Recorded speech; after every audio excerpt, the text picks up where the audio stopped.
Hello everyone, welcome to my channel. চলে এসেছি আমি আরও একটা রেসিপি নিয়ে। আজকের রেসিপি মাছের মাথা দিয়ে মুগ ডাল। তো দেখো, আমি দুটো মাছের মাথা নিয়েছি, ভালো মতন নুন হলুদ মাখিয়ে নিয়েছি। এবার একটু ভেজে নেবো মাছের মাথা দুটোকে ভালো মতন একটু ভাজা হয়ে গেলে কড়াইয়ের মধ্যেই মাছটাকে ভেঙে নেবো। এদিকে আমি ডাল সিদ্ধও করে নিয়েছি। তারপরে কড়াইতে একটু গোটা জিরে, গোটা গরম মশলা, তেজপাতা, শুকনো লঙ্কা, কাঁচা লঙ্কা ফোড়ন দিয়ে একটু টমেটো দিয়ে দেবো, একটু আদা রসুনের পেস্ট দিয়ে দেবো।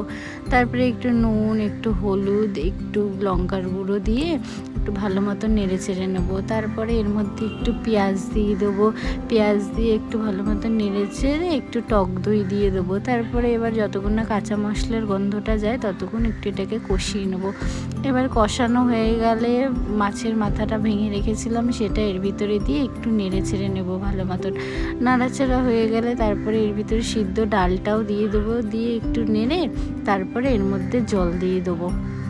জল দিয়ে বেশ 10-15 মিনিট একটু ফোটার পর তারপরে এর মধ্যে একটু গরম মশলার গুঁড়ো দিয়ে দেবো, একটু ঘি দিয়ে দেবো। দিয়ে দিলেই ব্যাস আমাদের ডাল আজকে রেডি। খুবই ইজিভাবে সহজ পদ্ধতিতে এই রেসিপিটা তোমরা বানিয়ে দেখো, খুব দারুণ খেতে, টেস্টি।